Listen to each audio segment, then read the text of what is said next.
Mu Rwanda kandi bamwe mu baturage b'Inyarutarama i Kigali bari batawe muri yombi bafunguwe baregwaga kwigaragambya. Imiryango 27 y'aba baturage bafitanye na leta ikibazo cy'imitungo yabo. Mu kiganiro cyihariye yagiranye n'Ijwi ry'Amerika, umwe mu bari bafunzwe, Jean de Dieu Shikama, avuga ko batazatuza igihe cyose bazaba batarabona ingurane ikwiye. Eric Bagiruwubusa yabanje kumubaza uko yafashwe, uko yafunzwe n'icyo yaziraga.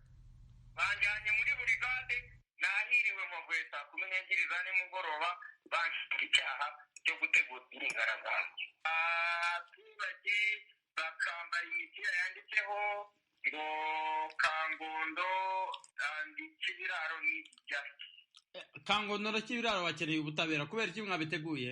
Nababwiye ko iyo myiteguro ntayizina cyane ko bagenzuye bari bazi ko nanjye nambaye iyo myenda, basanga nambaye nk'umuntu wari ugiye mu rubanza. Yego, kubera ko jewe ubutabera ndabukeneye, ariko ndi mu nzira yo kububona, na cyane ko no mu byo bambajije nabasobanuriye ko yewe ndi mu rubanza icyiciro cya mbere naragitsinze, nzindi icyo bita inzitizi, ubutabera burimo.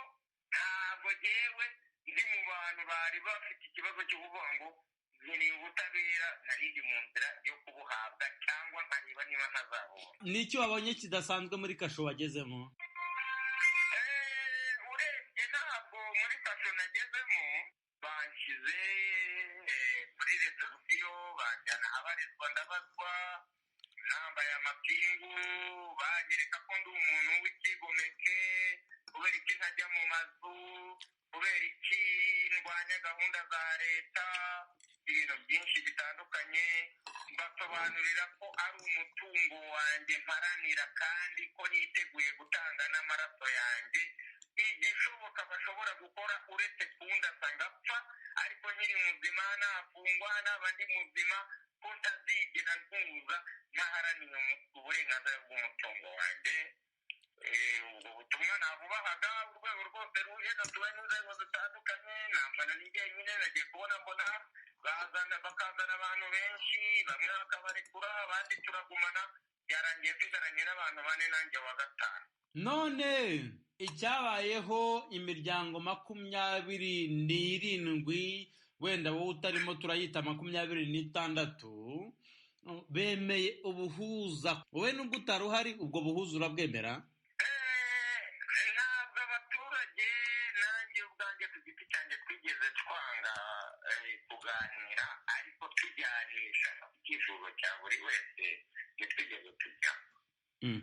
Ariko ibyo bita ubuhuza ntabwo nari mpari, gusa nasomye ku munyamategeko utunganira njye niburaniraga, mutumaho mubwira ko nanjye yamagararira kuko nagize impamvu zintunguye. Wenda urukiko rwatemeye cyangwa rwabyemeye sindizi, nzamenya nyuma y'iyi nkuru.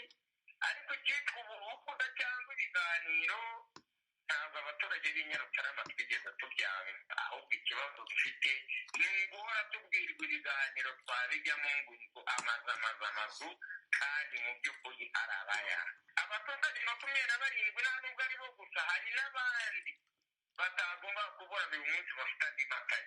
Ndagira ngo byumvikane neza, njyewe ni uko uzaza twumvikana umutungo wanjye ku bijyanye n'ingurane nshaka mu mafaranga, kuko sinkozwe icyitwa inzu, no mu byo nabajijwe nabyo byarimo. Nababwiye ko mu gihe nzahora mbwirwa ijambo inzu, igishoboka cyose nzagikora kugeza amaraso yanjye nyamennye, umutungo wanjye ndawuzize, umuryango wanjye ukazamenya ko ikibazo ari umutungo wanjye. Niba ibiganiro cyangwa ubuhuza buhari nta ijambo ryitwa inzu ririmo, nanjye nzabijyamo. Ariko mu gihe yazaba ari inzu, nzahora mfungwa, nzahishwa kubw'umutungo wanjye, nzakomeza urubanza mu nkiko. Nanjye Bwana Jean de Dieu Shikama naho mpagaze. Ntabwo bishobora gufatwa nko kugumura abandi baturage? Ariko mbikubwira, nakubwiye nkanjye Shikama ku giti cyanjye, se nakubwiye abandi baturage, nakubwiye nkanjye ku mutungo wanjye. Bibaye kugumura abandi baturage, ubwo nta n'uwakaba yaragiye muri iyo nzu, hari abari kuzijyamo kuko babona inyungu zabo, ariko njye ku mutungo wanjye ndabibona nk'igihombo. Niyo mpamvu nafashe icyemezo ku mutungo wanjye. Ni nabyo nasobanuriye urwego rw'ubugenzacyaha, abambaye imipira yanditseho amagambo bari kurengera umutungo wabo, nanjye ibyo nari nambaye birandeba ku mutungo wanjye, ibyari ku mutima wanjye n'ibyanjye ku mutungo wanjye. Ntabwo ibyiciro turimo ubu ngubu ni umuntu ku giti cye ku mutungo we, ntabwo bikiri rusange. Mbese usanze umujyi wa Kigali utsimbaraye ku kubaha amazu byagenda bite? Nzagwa ku butaka bwanjye, nzahamena amaraso yanjye, niyo atahameneka aho bazanjyana hose nzayamena, ndwanira umutungo wanjye. Ni umutungo wanjye nishakiye, nta nkunga ya leta iriho. Ntabwo umushoramari agomba gukira, twebwe tugasigara nk'amayibo. Ndagushimye ku kiganiro uhaye radiyo Ijwi ry'Amerika, Bwana Jean de Dieu Shikama, umwe mu bafunzwe bazira ko baharanira imitungo yabo. Murakoze nyakubahwa umunyamakuru w'Ijwi ry'Amerika Eric Bagiriwe ubusa, kandi tushimiye inkunga Ijwi ry'Amerika rihora ritanga ubuvugizi ku bwitange. Ndamenyesha abaturarwanda bose ko yewe nk'umwe mu batuye Nyarutarama nzahendera amaraso yanjye kubera umutungo wanjye.